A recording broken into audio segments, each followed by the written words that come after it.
Hello student, आज हम अपना 12th क्लास एमपी बोर्ड का इकोनॉमिक्स सब्जेक्ट पढ़ेंगे, जिसमें हम अपना चैप्टर नंबर 16 कवर करेंगे, बैलेंस ऑफ पेमेंट, भुगतान संतुलन।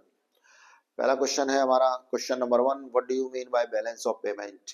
आप भुगतान संतुलन से क्या समझते हैं? Balance of payment is a difference between, जो भुगतान संतुलन होता है वो एक अंतर यानी डिफरेंस होता है किसका? Inflow foreign exchange and outflow of foreign exchange, an account of economic transaction. जो भी हमारे वित्तीय यानी कि आर्थिक सौदे जो होते हैं, उसमें जितना हमारा कैश इंडिया में आ रहा है और इंडिया के बाहर जो हमारा कैश जा रहा है, आउटफ्लो, जो भी विदेशी मुद्रा इंडिया में आ रही है और जा रही है, उसका जो अंतर होता है उसी को अपन बैलेंस ऑफ पेमेंट मतलब भुगतान संतुलन कहते हैं। जैसे हमारे इंडिया से 10 रुपए बाहर जा रहे हैं और बाहर से 9 रुपए इंडिया में आ रहे हैं, तो जो डिफरेंस है वो 1 रुपए का, इसी को अपन बोलेंगे बैलेंस ऑफ पेमेंट यानी भुगतान संतुलन। Next question, question number 2, right the characteristics of balance of payment. आप भुगतान संतुलन की विशेषताएं बताइए। A balance of payment is a statement of economic transaction of a country. जो भुगतान संतुलन होता है वो एक स्टेटमेंट मतलब ब्यौरा होता है, जितने भी इकोनॉमिक ट्रांजैक्शन होते हैं सिर्फ उसमें वही लिखे जाते हैं। इकोनॉमिक ट्रांजैक्शन का मतलब होता है जितने भी पैसे में लेन देन या जिसको अपन मॉनेटरी टर्म्स में नाप तोल सके, सिर्फ वही चीजें बैलेंस ऑफ पेमेंट में आती है। Point number 2, a balance of payment consist of to aspect. जो हमारा भुगतान संतुलन होता है इसमें हमारे दो पक्ष होते हैं, एक रिसिप्ट और एक पेमेंट। जो पैसा हमारे पास आ रहा है उसको हम प्राप्ति में लिखेंगे और जो पैसा हमारे इंडिया के बाहर जा रहा है उसको हम पेमेंट में लिखेंगे। Third point, balance of payment is prepare for a fix period. जो बैलेंस ऑफ पेमेंट होता है वो हम एक स्थायी यानी कि फिक्स समय का बनाते हैं। सामान्यतः जो बैलेंस ऑफ पेमेंट होता है वो हम 1 साल का निकालते हैं। Point number 4, balance of payment includes visible as well as invisible item. जो बैलेंस ऑफ पेमेंट यानी भुगतान संतुलन होता है उसमें हम दिखने वाली चीजें और ना दिखने वाली चीजें जैसे कि सर्विस वगैरह, ये चीजें भी एंट्री करते हैं। Point number 5, balance of payment include all transaction recorded in double entry accounting. जो हमारा बैलेंस ऑफ पेमेंट होता है उसको हम इस तरह से मेंटेन करते हैं जैसे अकाउंट में डबल एंट्री अकाउंटिंग सिस्टम बनाते हैं, दोहरा लेखा प्रणाली, उसी प्रकार से हम बैलेंस ऑफ पेमेंट में भी एंट्री करते हैं। हमारा आज का जो तीसरा क्वेश्चन है वो है, right the economic transaction in BOP. आप बैलेंस ऑफ पेमेंट में जो भी इकोनॉमिक ट्रांजैक्शन यानी कि आर्थिक सौदे होते हैं उनको समझाइए। तो सबसे पहले हमारे इंडिया के बाहर अगर पैसा जा रहा है तो किन किन चीजों में जाता है? ये 4 चीजें हैं। पहला है विजिबल आइटम, दिखने वाली वस्तुओं में हमारे देश का पैसा दूसरे देश में और जो दूसरे देश का पैसा है वो हमारे देश में आ रहा है। This include export and import of physical goods. इसमें आयात और निर्यात आता है माल का। अगर कोई भी वस्तु यानी कि गुड्स इंडिया के बाहर आ रही है जा रही है तो इन चीजों में इंडिया के बाहर पैसा आ रहा है और जा रहा है। These are called as the visible item as they are physical terms। ये सब जो गुड्स होते हैं वो विजिबल आइटम यानी कि दिखने वाली वस्तुएं होती हैं और इनका एक भौतिक यानी कि कोई फिजिकल इनका स्वरूप होता है। इन वस्तुओं को हम देख भी सकते हैं, छू भी सकते हैं और इनको हम मॉनेटरी टर्म्स यानी कि पैसे में नाप तोल भी सकते हैं। Point number 2, invisible item. हमारे इंडिया के बाहर जो पैसा है वो सर्विस वगैरह में भी आ रहा है और जा रहा है। जैसे कि दो देशों के बीच में जब भी माल आता है और जाता है, वो पानी के जो जहाज होते हैं उनसे आता जाता है। या फिर जब भी हमारे इंडिया के बाहर माल जाएगा आएगा तो फिर जो रिजर्व बैंक ऑफ इंडिया है ना वो करेंसी को एक्सचेंज करती है। बीमा कंपनी जब भी माल जाता है विदेश में तो पहले उसका बीमा होता है। तो जो भी ये शिपिंग कंपनी, बैंकिंग कंपनी और इंश्योरेंस कंपनी जो भी हमें सर्विस दे रही हैं उनको हम पेमेंट दो देशों की करेंसी में करेंगे और इस तरह से हमारे देश का जो करेंसी या जो पैसा है वो विदेश में जाएगा, विदेश का पैसा इंडिया में आएगा। ये जो सर्विस होती है इनको ना तो हम देख सकते हैं और ना ही छू सकते हैं, इसीलिए इनको इनविजिबल आइटम में रखा गया है, ना दिखने वाली वस्तु है। तीसरा पॉइंट है हमारा यूनिलैटरल ट्रांसफर। यूनिलैटरल ट्रांसफर को हम वन साइड ट्रांसफर भी कह सकते हैं। जो यूनिलैटरल ट्रांसफर होता है जैसे इसमें गिफ्ट या फिर डोनेशन या फिर मान लो किसी भी देश में जो भी बाढ़ भूकंप वगैरह आता है और हम किसी भी देश की जो मदद कर रहे हैं, हम किसी भी देश को जो रेमिटांस यानी कि ग्रांट वगैरह भेज रहे हैं, तो ये सब चीजें इसमें आएंगी, दान चंदे वगैरह। हमारा जो चौथा पॉइंट है वो है कैपिटल ट्रांसफर। कैपिटल ट्रांसफर में असेट्स वगैरह आएंगी। मान लो हमारे देश की जो गवर्नमेंट है उसने फॉरेन में कोई जमीन वगैरह या कोई कॉलोनी वगैरह वहां पर बनानी है, तो हमें अगर उस देश की जमीन वगैरह या फिर लैंड वगैरह परचेज करना पड़ रहा है तो इस तरह से हमें जो वहाँ पे लैंड हम परचेज कर रहे हैं हमें उनका पेमेंट करना पड़ेगा। या फिर मान लो कोई फॉरेनर्स हमारे इंडिया में आकर के कोई अपनी फैक्ट्री वगैरह लगा रहा है, और फैक्ट्री लगाने के लिए अगर वो जमीन वगैरह खरीद रहे हैं, अगर वो मशीनें वगैरह लगा रहे हैं इंडिया में अगर वो बिल्डिंग वगैरह बनवा रहे हैं फैक्ट्री के लिए, तो इस तरह से फॉरेन कंट्री को हमारे देश में पैसा लगाना पड़ेगा। तो इस तरीके से हमारे देश का पैसा विदेश में जाएगा और विदेश का पैसा इंडिया में आएगा। तो ये चार चीजें हो गई, दिखने वाली चीजें, ना दिखने वाली वस्तुएं यूनिलेटरल मतलब दान चंदे या फिर गिफ्ट वगैरह, और लास्ट है कैपिटल ट्रांसफर मतलब अगर हम कोई फॉरेन में एसेट्स वगैरह खरीदते हैं तो, या फिर फॉरेनर अगर हमारे इंडिया में एसेट्स वगैरह खरीदते हैं तो। Next, structure of balance of payment account. आप बैलेंस ऑफ पेमेंट का जो स्ट्रक्चर है, जो ढांचा है, उसको समझाइए। जब हम अकाउंट पढ़ते हैं तो अकाउंट में पहली साइड हमारी डेबिट साइड होती है और दूसरी साइड क्रेडिट साइड होती है, लेकिन ये अकाउंट नहीं, ये इकोनॉमिक्स है। इकोनॉमिक्स में क्या होता है, जो भी पैसा आ रहा है उसको हम क्रेडिट साइड में लिखेंगे, और जो भी पैसा हमारे इंडिया के बाहर जा रहा है उसको हम डेबिट साइड में लिखेंगे। रिसिप्ट मतलब प्राप्ति और पेमेंट मतलब भुगतान। तो कुछ ऐसी वस्तुओं में जिसमें पैसा पर डे या पर मंथ या पर ईयर जाता है उसको हम बोलते हैं करंट अकाउंट। ऐसी वस्तुएं या फिर ऐसी सर्विस में जो पैसा 2 या 3-4 सालों में एक बार इंडिया के बाहर आ रहा है या इंडिया में पैसा आ रहा है, या कई सालों में जो पैसा आता है उसको अपन बोलते हैं कैपिटल अकाउंट मतलब पूंजीगत खाता। और तीसरा होता है ऑफिशियल सेटलमेंट, जिसमें गवर्नमेंट लेन देन करती है पैसे का, उसको हम इस कैटेगरी में रखेंगे। तो शुरू करते हैं हम चालू खाता यानी कि करंट अकाउंट से। सबसे पहले इंडिया में पैसा आना चाहिए यानी कि रिसिप्ट। किन किन चीजों में इंडिया में पैसा आता है? सबसे पहले एक्सपोर्ट। अगर हम इंडिया के बाहर चाय, गरम मसाले या ड्राई फ्रूट्स एक्सपोर्ट करेंगे तो गुड्स विदेश में जाएगा और वहां से जो डॉलर वगैरह है वो इंडिया में आएगा। तो इस तरह से अगर इंडिया में जो करेंसी आ रही है, फॉरेन करेंसी अगर इंडिया में आ रही है, तो इसको हम प्राप्ति यानी कि रिसिप्ट बोलेंगे। नेक्स्ट है सर्विस वगैरह। अगर हमारे देश के जो इंजीनियर वगैरह हैं, डॉक्टर वगैरह, वो बाहर जा रहे हैं, और अगर वो बाहर कोई ऑपरेशन वगैरह कर रहे हैं डॉक्टर वगैरह, और ऑपरेशन करके जो पैसा इंडिया में कमा के ला रहे हैं, या फिर मान लो हमारी जो इंडियन आर्मी है वो किसी भी देश में जाती है 6-7 महीने के लिए, जो भी जॉब वगैरह कर रहे हैं वहां पर, और वहां से जो करेंसी या कमा के लाते हैं उसको भी अपन बोलेंगे सर्विस, यानी कि इस तरह से भी विदेशी पैसा इंडिया में आ रहा है। तीसरा है ट्रांसफर पेमेंट। अगर कोई फॉरेनर्स इंडिया में अपनी फैमिली को पैसा वगैरह भेज रहा है, या फिर मान लो हमारे इंडिया में किसी भी तौर पर पैसा आ रहा है, तो इसको भी हम बोलेंगे रिसिप्ट यानी कि ट्रांसफर पेमेंट। अगर कोई रिलेटिव भाग रहा है, कोई विदेश में जो रह रहा है आदमी, अगर अपने इंडिया के किसी रिलेटिव को पैसा भेज रहा है तो इस तरह से भी इंडिया में करेंसी आ रही है। तो ये हो गया हमारा करंट अकाउंट। अगर पैसा इंडिया में आ रहा है तो रिसिप्ट में। अब हम पढ़ेंगे पेमेंट वाली साइड। किन किन चीजों में इंडिया के बाहर पैसा जाता है? इंपोर्ट। अगर हम फॉरेन से माल इंपोर्ट करेंगे तो इस तरह से हमारा जो इंडिया के जो करेंसी है वो विदेश में जाएगी। सर्विस वगैरह, अगर हमारे इंडिया से कोई भी आदमी ट्रीटमेंट करवाने के लिए बाहर जाता है, ऑपरेशन वगैरह करवाने के लिए, तो फिर इस तरह से हमारी जो इंडिया की करेंसी वो बाहर जाएगी। ट्रांसफर पेमेंट, हमारे इंडिया में जो क्रिकेटर है, फिल्म स्टार है, या फिर जो बड़े बड़े लोग रहते हैं, इनके बेटे वगैरह या फिर इनके जो बेटी वगैरह होती है विदेशों में पढ़ती हैं, विदेशों में ये होटल वगैरह या हॉस्टल वगैरह में जो फीस पेमेंट वगैरह कर रहे हैं, तो इस तरह से इंडिया की करेंसी विदेश में जाएगी। Next, capital account. Capital account का मतलब होता है पूंजीगत खाता, जिसमें लॉन्ग टाइम में 2-4 साल में इंडिया के बाहर हमारा पैसा जाएगा। ये ऐसा खर्चा या इनकम मान लो जिसमें पैसा बार बार आ रहा है, जा रहा है, लेकिन ये ऐसा खर्चा या इनकम होगी जिसमें इंडिया में पैसा कभी कभी आता है, उसी को अपन कैपिटल नेचर का खर्चा या फिर इनकम मानेंगे। सबसे पहले रिसिप्ट यानी कि इंडिया में पैसा आना चाहिए। बोरोइंग फ्रॉम फॉरेन कंट्रीज, अगर हमारे देश की कंट्री या हमारे देश का जो गवर्नमेंट है वो अगर फॉरेन कंट्री से हम लोन ले लेते हैं तो उसको हम बोलते हैं बोरोइंग। इस तरह से इंडिया में पैसा आ रहा है। और लैंडिंग का मतलब होता है उधार देना।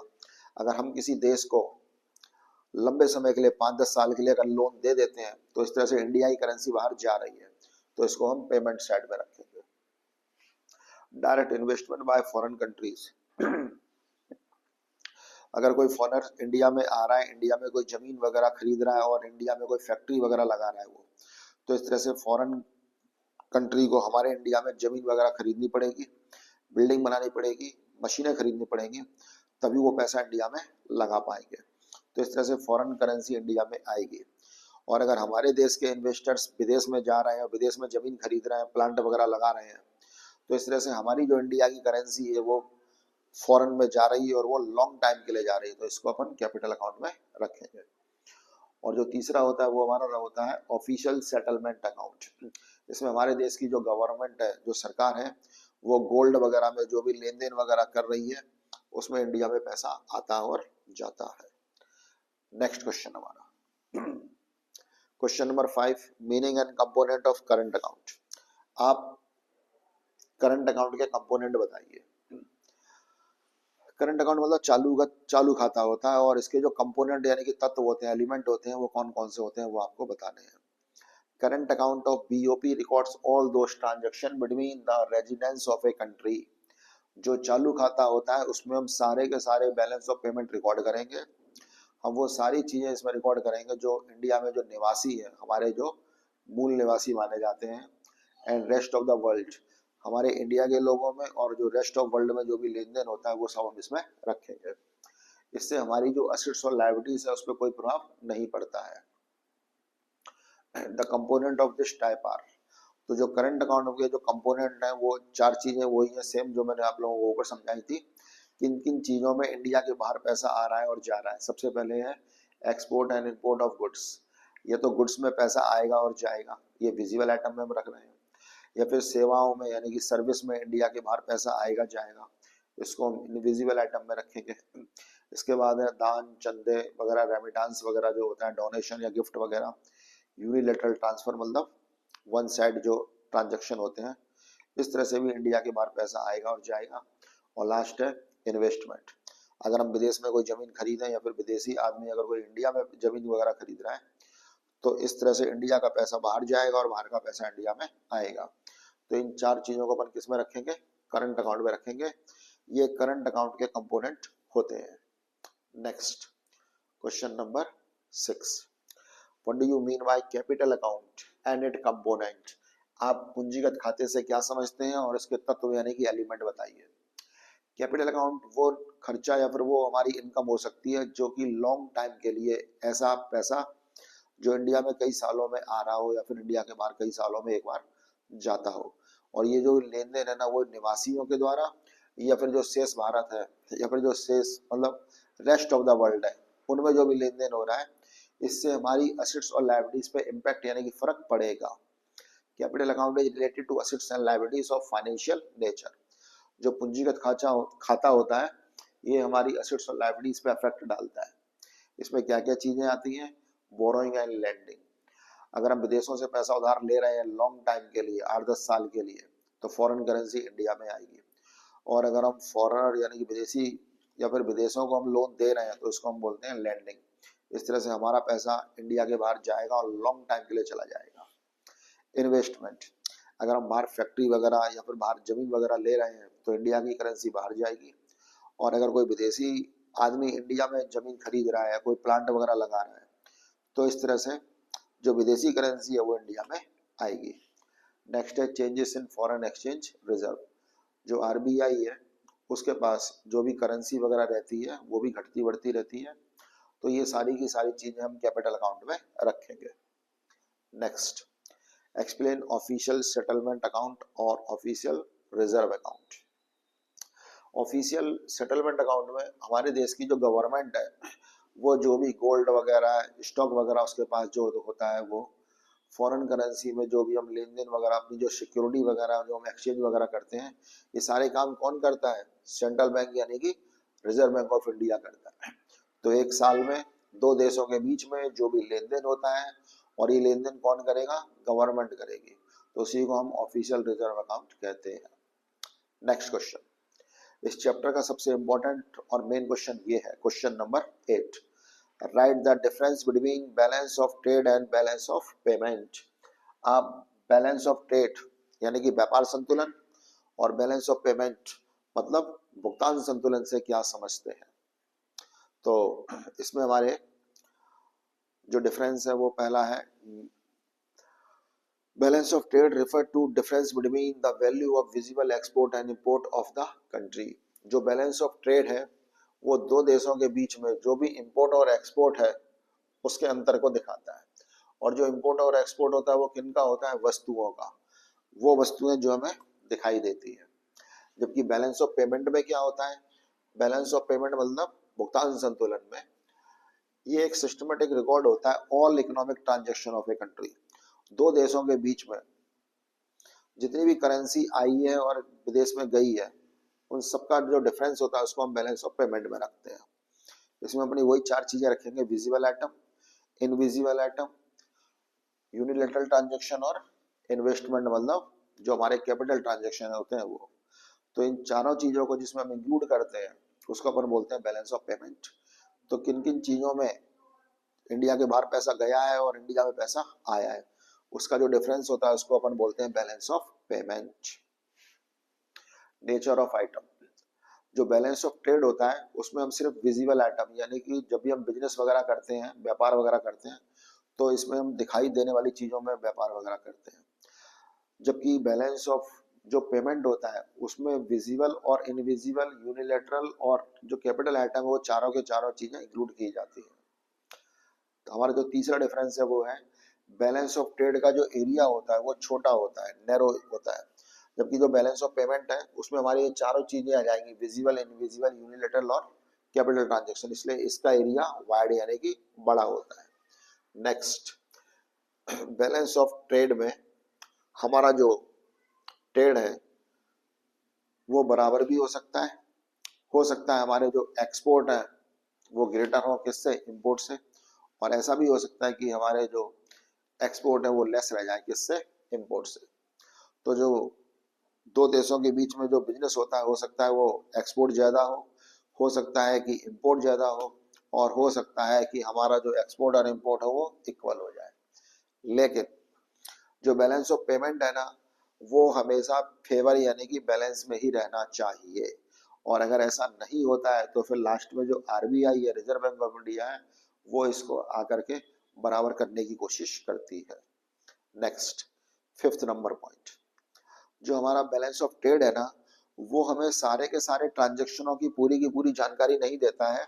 वो हमें सिर्फ किस चीज की जानकारी देता है कि दो देशों के बीच में कितना लेन देन हुआ है, किसका? गुड्स का, बस। जबकि जो बैलेंस ऑफ पेमेंट है ना वो हमें एक ट्रू पिक्चर दिखाता है कि वास्तव में हमारा और जो बाकी का जो संसार है उसमें कितना लेन देन हुआ है पैसे का। तो जो बैलेंस ऑफ पेमेंट है वही हमारी रियल पोजीशन हमें दिखाता है। हमारी जो इकोनॉमिक ट्रांजैक्शन है वो रियल में बैलेंस ऑफ पेमेंट ही दिखाता है। नेक्स्ट, डिसइक्विलिब्रियम इन बीओपी, हमारा जो भुगतान संतुलन है वो खराब होता जा रहा है। सरप्लस बीओपी, सरप्लस बीओपी का मतलब क्या होता है? अगर हमारे एक्सपोर्ट ज्यादा है किससे? इंपोर्ट से। When the payment of the country are less than it receipts, अगर विदेश से पैसा आ ज्यादा रहा है और विदेशों का पैसा हमारे देश से जा रहा है कम, तो इसको तो अपन बोलेंगे आधिक्य यानी कि सरप्लस ऑफ बीओपी। अभी अपन अच्छी कंडीशन में है। और अगर डेफिसिट बीओपी बोले, when the payment of the country are more, जब हमारे देश की करेंसी विदेशों में ज्यादा जा रही हो और अगर फॉरेन करेंसी इंडिया में कम आ रही हो तो इसी को हम डेफिसिट ऑफ बीओपी कहते हैं। अभी अपन लॉस में चल रहे हैं। हमारा जो 9th नंबर क्वेश्चन है, right the reason of disequilibrium in the BOP. Balance of payment यानी हमारा जो भुगतान संतुलन है वो गड़बड़ा रहा है, उसके हमें कुछ रीजन बताने हैं क्यों हमारे देश की करेंसी विदेश में ज्यादा जा रही है जबकि विदेशी कम करेंसी इंडिया में कम आ रही है। तो हमें इसके कुछ रीजन पढ़ने हैं। ये क्वेश्चन भी काफी इंपॉर्टेंट है। इसमें हमारा जो पहला पॉइंट है वो है डेवलपमेंट एक्टिविटीज। हमारे देश में जो भारत सरकार है हमारी वो बहुत तेजी से हमारे देश का विकास कर रही है। और जो विकसित देश होते हैं उनसे हम गुड्स वगैरह परचेज वगैरह करते हैं। तो इस तरह से हमारे जो इम्पोर्ट है वो बढ़ रहे हैं। तो जब इम्पोर्ट हमारा बढ़ेगा तो हमारी जो करेंसी है वो विदेशों में ज्यादा जा रही है। तो ये इसका पहला रीजन है। जैसे कि हमारे इंडिया में गवर्नमेंट मेट्रो ट्रेन वगैरह चलवा रही है या फिर नए नए फ्लाईओवर या फिर ब्रिज वगैरह बनवाए, तो देश के विकास के लिए सरकार को लोन वगैरह लेना पड़ता है और इस तरह से हमारे देश की जो करेंसी है वो फॉरेन में ज्यादा जाएगी। तो हमारा जो बैलेंस ऑफ पेमेंट है वो खराब हो जाएगा, हमारा जो भुगतान संतुलन है कहीं ना कहीं वो गड़बड़ा जाएगा। नेक्स्ट है पॉपुलेशन एक्सप्लोजन। हमारे देश की जो जनसंख्या है वो बहुत तेजी से बढ़ रही है, जिस वजह से हमारी जो गवर्नमेंट है उसको फॉरेन करेंसी लोन लेना पड़ता है फॉरेन कंट्रियों से। तो इस तरह से भी हमारा जो भुगतान संतुलन है वो खराब हो रहा है। नेक्स्ट है change in taste and preference. आज हमारी जो यंग जनरेशन है उसका जो टेस्ट है, उसका जो प्रेफरेंस है वो चेंज होता जा रहा है। आज हम वेस्टर्न कल्चर या फिर हमारा जो फास्ट फूड वगैरह है उसकी तरफ हम लोग ज्यादा आकर्षित हो रहे हैं, या फिर हमारे देश में जो गाड़ियां वगैरह है, एसी वगैरह है, या फिर जो लग्जरी आइटम वो हम ज्यादा खरीद रहे हैं। तो जब हम ज्यादा फॉरेन गुड्स की डिमांड करेंगे तो हमारे देश की करेंसी विदेशों में ज्यादा जा रही है, और इस तरह से हमारा जो भुगतान संतुलन है वो खराब हो रहा है। नेक्स्ट है फॉल इन प्रोडक्शन। हमारा जो प्रोडक्शन है उसमें भी काफी कमी आई है। आज हमारा जो एनवायरनमेंट है वो, उसकी वजह से हमारी जो एग्रीकल्चर है उस पर काफी इफेक्ट पड़ रहा है। हमारे यहाँ पे जो प्रोडक्शन है वो ठीक से नहीं हो पा रहा है, तो कहीं ना कहीं हमारे एक्सपोर्ट में कमी आ रही है, और इस तरह से भी हमारे देश की करेंसी बाहर ज्यादा जा रही है, और जबकि फॉरेन करेंसी इंडिया में कम आ रही है। आज हमारे इंपोर्ट बढ़ गए हैं जबकि हमारे एक्सपोर्ट घट गए हैं। जब हम विदेशों से इंपोर्ट ज्यादा करेंगे तो हमारे इंडिया का पैसा बाहर जाएगा, तो भुगतान संतुलन खराब होने का एक रीजन ये भी है। नेक्स्ट एक्सपेंडिचर ऑन एम्बेसीज, दूतावास। हमारे देश की जो गवर्नमेंट है उसने सरकारी दूतावास कई देशों में बना रखे हैं। तो हमारे इंडिया के जो भी गवर्नमेंट एम्प्लॉयज हैं वो विदेशों में रह रहे हैं, तो वहां पर उनके रहने का, वहां पे उनके खाने वगैरह का सारा खर्चा भारत सरकार को उठाना पड़ रहा है। तो पेमेंट वगैरह करने के लिए हमारे देश की जो करेंसी है उसका हम यूज कर रहे हैं, और इस तरह से हमारा जो भुगतान संतुलन है वो खराब हो रहा है। नेक्स्ट है 6 number increase in value of money. When any countries value of money increases the exports become costlier. जब किसी भी देश की जो करेंसी है उसकी कीमत बढ़ती है तो जो एक्सपोर्ट है वो महंगे हो जाते हैं। This lead to fall in export leading to unfavourable BOP. और इस तरह से हमारे जो एक्सपोर्ट है उसमें काफी गिरावट आ रही है, और इस तरह से हमारी जो करेंसी है उसमें कहीं ना कहीं भुगतान संतुलन बढ़ रहा है। नेक्स्ट है फॉल इन डिमांड। हमारे इंडिया में जो अच्छी क्वालिटी का माल बनता था अब उसकी डिमांड फॉरेन में नहीं है, फॉरेन लोगों ने उसका सब्स्टिट्यूट वगैरह निकाल लिया है। तो इस तरह से जब इंडिया का सामान विदेशों में नहीं बिक रहा है तो कहीं ना कहीं ये भी हमारे जो एक्सपोर्ट है उसमें कमी आ रही है। इस तरह से भी भारत का जो संतुलन है वो, भुगतान संतुलन वो खराब हो रहा है। हमारा आज का क्वेश्चन नंबर 10 है measure to correct disequilibrium in the BOP. हमारा जो भुगतान संतुलन है उसको ठीक करने के कुछ उपाय बताइए या फिर कुछ रीजन बताइए। पहला रीजन है इसमें एक्सपोर्ट प्रमोशन। हमें कुछ भी करके अपना जो निर्यात है, जो एक्सपोर्ट है उसको बढ़ाना होगा। हमारे देश में चाय, कॉफी, गरम मसाले, ड्राई फ्रूट्स, ये चीजें जो ज्यादा होती हैं उन्हें हमें ज्यादा से ज्यादा एक्सपोर्ट करना पड़ेगा। अगर हम गुड्स को ज्यादा एक्सपोर्ट करेंगे तो फॉरेन करेंसी इंडिया में ज्यादा आएगी। Next import restriction. हम जो फॉरेन कंट्री से जो गुड्स इंपोर्ट कर रहे हैं कहीं ना कहीं हमें उसमें कमी लानी होगी। अगर हम विदेशों से सामान कम खरीदेंगे, कम इंपोर्ट करेंगे, तो हमारी करेंसी विदेशों में कम जाएगी, और इस तरह से हम अपना बीओपी यानी कि बैलेंस ऑफ पेमेंट को ठीक कर सकते हैं। नेक्स्ट है इंपोर्ट सब्सटीट्यूशन, जैसे कि पेट्रोल और डीजल। हम बड़े लेवल पर इंडिया में गाड़ियां वगैरह बना रहे हैं, तो बड़े लेवल पर ही हमें पेट्रोल और डीजल विदेशों से खरीदना पड़ता है। अब हमें उसका सब्सटीट्यूट खोजना होगा, या तो अपने इंडिया में इलेक्ट्रिकल वगैरह से जो गाड़ियां वगैरह चल रही हैं उनको ज्यादा बनाएं, उनको यूज करें। तो पेट्रोल डीजल कहीं ना कहीं हमें उसका सब्सटीट्यूट खोजना ही होगा, या फिर हम फॉरेन से जो भी गुड्स वगैरह मंगाते हैं वो हमें अपने इंडिया में बनानी होगी। नेक्स्ट है keeping a check on inflation. जो महंगाई है उस पर हमें कंट्रोल करना होगा, हमें फॉरेन गुड्स को कम से कम खरीदना है। नेक्स्ट है devaluation of currency. Devaluation of currency का मतलब होता है कभी कभी हमारे ही देश की जो गवर्नमेंट है, सरकार है, वो हमारे देश की जो मुद्रा है उसकी कीमत को कम कर देती है, और जब हमारे देश की जो करेंसी उसकी कीमत कम होती है तो हमारे देश का जो गुड्स है ना वो सस्ता हो जाता है। कोई पेन मान लो फॉरेन में बन रहा है 5 रुपए में, और वही पेन अगर इंडिया में 1 रुपए में बनता है तो हमारे देश की जो गुड्स है उसकी डिमांड बढ़ जाती है। जब विदेशी लोग हमारे इंडिया का पेन 1 रुपए में खरीदेंगे तो हमारे एक्सपोर्ट बढ़ जाएंगे, और जितने ज़्यादा हमारे एक्सपोर्ट बढ़ेंगे उतनी ही फॉरेन करेंसी इंडिया में आएगी। तो इस तरह से भी हम अपने भुगतान संतुलन को ठीक कर सकते हैं। नेक्स्ट है exchange control to maintain the external value of the currency. जो रुपए और डॉलर में जो डिफरेंस आ रहा है, जो डिफरेंस बढ़ता जा रहा है, उस डिफरेंस को हमें धीरे धीरे धीरे कम करना पड़ेगा, और ये डिफरेंस जितना कम हो जाए उतना ही हमारा जो भुगतान संतुलन है वो हम ठीक कर सकते हैं। आज का हमारा जो लास्ट क्वेश्चन है, क्वेश्चन नंबर 11 है, इंपॉर्टेंस और advantages of balance of payment. आप भुगतान संतुलन का महत्व या फिर लाभ बताइए। It provides knowledge of international economic condition. दो देशों के बीच में जितना भी पैसे का लेन देन होता है उसी को अपन बोलते हैं बैलेंस ऑफ पेमेंट। तो बैलेंस ऑफ पेमेंट के लाभ या फिर महत्व बताने हैं, तो इसमें पहला हमारा पॉइंट क्या है, बैलेंस ऑफ पेमेंट से हमें किसी भी देश की जो आर्थिक स्थिति है उसका ज्ञान यानी कि नॉलेज हो जाता है। दूसरा point, it helps to know the nature of foreign trade. Balance of payment से हमें यह भी मालूम चल जाता है कि हमने किस कंट्री से कितना फॉरेन ट्रेड किया है, किस देश से हमने कितना इंपोर्ट किया है और कितना एक्सपोर्ट किया है। Third point, helps to manage inflow and outflow of the foreign currency in a nation. Balance of payment यानी भुगतान संतुलन से हमें ये मालूम चल जाता है कितना फॉरेन करेंसी इंडिया में आ रही है और फॉरेन करेंसी कितना विदेशों में, हमारे इंडिया की करेंसी विदेशों में कितना जा रही है। तो इसको मैनेज करने के लिए आरबीआई ठीक से कदम उठा सकती है। फोर्थ नंबर पॉइंट है knowledge of changes in exchange rate. Balance of payment से हमें ये मालूम चल जाता है कि हमारी इंडिया की करेंसी और अमेरिका की जो करेंसी है वो कितने रुपए पर कितने डॉलर एक्सचेंज होते हैं। नेक्स्ट है reflects to economic position of relation.